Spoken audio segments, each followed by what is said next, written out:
gasoline poised to hit $4 a gallon next year, according to Gas Buddy. That's a national average, by the way. North Carolina Republican Congressman Ted Budd is pushing a bill to bring back U.S. energy independence and production. The congressman joining me now with the details. Congressman, it's a tough pull. How do you propose to do it? What does the bill say?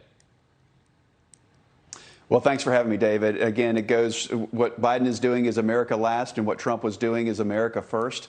And we have completely upended the economy with these high fuel prices. Day one, Biden came in and laid off tens of thousands of people when you look at shutting down the pipeline. It's raised the cost of fuel, which is not just about filling up your tank, it's about getting groceries to the store. So that's why everything has been inflationary in the recent months. We could do this, but with an act like mine, which is the Strategically Lowering Petroleum Prices Act.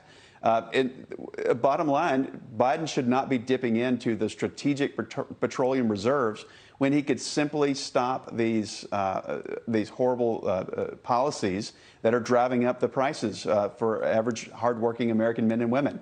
So, look, what he needs to do, if he wants to use their strategic reserves, what he's doing right now, he needs to stop these predatory actions that he's doing. But the congressman, Joe Biden, environmentalist policies. Joe Biden was very clear leading up to I got to give him that. He said he was out to kill fossil fuels. He said that on the campaign trail. So we knew what was coming. Now, many people have said that he's gone so far to the left because of the push by the progressive forces that it's in 2022 he might pivot. But that would be a hell of a pivot, to pivot away from what he said he was going to be doing in terms of eliminating fossil fuels as a source of energy.